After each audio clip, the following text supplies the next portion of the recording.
ধান সেদ্ধর বড় হাঁড়ি, খামারের খোলা আগুন, আর তার ভেতর ভেসে ওঠা কাঁঠাল বিচি খোসা ছাড়িয়ে গরম গরম মুখে পুড়ে নেওয়ার আনন্দ, এ যেন মাটির গন্ধ মেশানো স্মৃতি।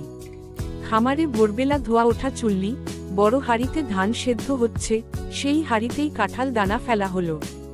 ধীরে ধীরে নরম হয়ে উঠল দানাগুলো। পাশে দাঁড়িয়ে আছে ছোটরা, চোখে অপেক্ষা কখন সেই দানা হাতে আসবে। খোসা ছাড়িয়ে খেলেই ভেতরটা বাদামের মতো মিষ্টি, তৃপ্তি যেন অন্য কিছুর সঙ্গে মেলে না। কাঁঠাল দানা খাওয়ার কত রকম পদ্ধতি। ধান সেদ্ধর হাঁড়িতে একসাথে সিদ্ধ, শুকনো ভেজে বাদামের মতো, সর্ষের তেল লঙ্কা দিয়ে ভর্তা, ডাল বা তরকারিতে মিশিয়ে। প্রতিটি পদ্ধতি শুধু স্বাদ নয়, পুষ্টিতেও ভরপুর। কাঁঠাল দানার পুষ্টিগুণ: 1. প্রোটিনে শক্তি যোগায়। 2. আঁশে হজম সহজ করে। 3. আয়রন রক্ত বাড়ায়, রক্তশূন্যতা দূর করে। 4. পটাশিয়াম রক্তচাপ ঠিক রাখে, হৃদযন্ত্রকে রক্ষা করে। 5. ভিটামিন এ চোখ ও ত্বক উজ্জ্বল রাখে। 6.